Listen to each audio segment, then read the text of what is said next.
Sir রাহমাতুল্লাহ। আপনারা জানেন যে ডক্টর খন্দকার আব্দুল্লাহ জাহাঙ্গীর স্যারের বই পড়তে বেশ ভালো লাগে এবং বেশ আকর্ষণ করে, এবং তিনি এখন হয়তো দুনিয়াতে নেই। তার জীবিত থাকা অবস্থায় আমরা যে ভিডিওগুলো দেখি তার কথাগুলো কিন্তু খুব আকর্ষণ করে। তো যাই হোক, আমরা এখন আলফিকুল আকবর সম্বন্ধে একটু জানবো। আলফিকুল আকবরের যে বইয়ের কাগজটি তা মোটামুটি মিডিয়াম মানের।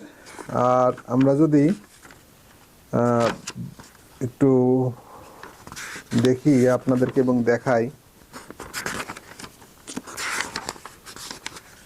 আমরা কিছু সূচিপত্র আপনাদেরকে পড়ে শোনাবো।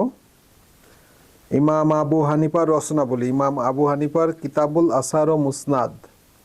এরপরে রয়েছে ইমাম আবু হানিফার রচনাবলী বিষয়ক বিতর্ক, ঐতিহাসিক জীবনীকারগণের বক্তব্য, আপত্তিকর প্রেক্ষাপট, বিদ্যমান গ্রন্থগুলোর সনদ পর্যালোচনা। এরপরে আমরা দেখব তৃতীয় পরিচ্ছেদ হচ্ছে ইমান আকিদা বিষয়, এখানে এসেছে তাওহীদ সম্বন্ধে এসেছে, ইমান বিল্লাহ বা আল্লাহ বিশ্বাসে।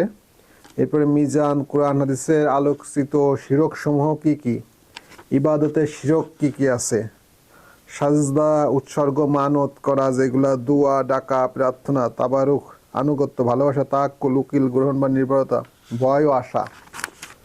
দ্বিতীয় পরিচ্ছেদে রয়েছে আকীদা, উৎস, ওহী, কোরআন মাজিদ। অসংখ্য বিষয় আসছে। মোট এই কিতাবটিতে পৃষ্ঠা রয়েছে 523 পৃষ্ঠা। শেষের দিকে মিরাজ সম্বন্ধে বেশ আলোচনা আসছে, কিয়ামতের আলামত সম্বন্ধে আলোচনা আসছে আলফিকুল আকবর গ্রন্থটিতে। আপনারা এই কিতাবটি সংগ্রহ করতে পারেন। হোয়াটসঅ্যাপে যে নাম্বার রয়েছে সেখানে আপনারা চাইলে মেসেজ দিয়ে কালেক্ট করতে পারেন। মাত্র 3 দিনের মধ্যে আপনারা এই বইটি হাতে পেয়ে যাবেন।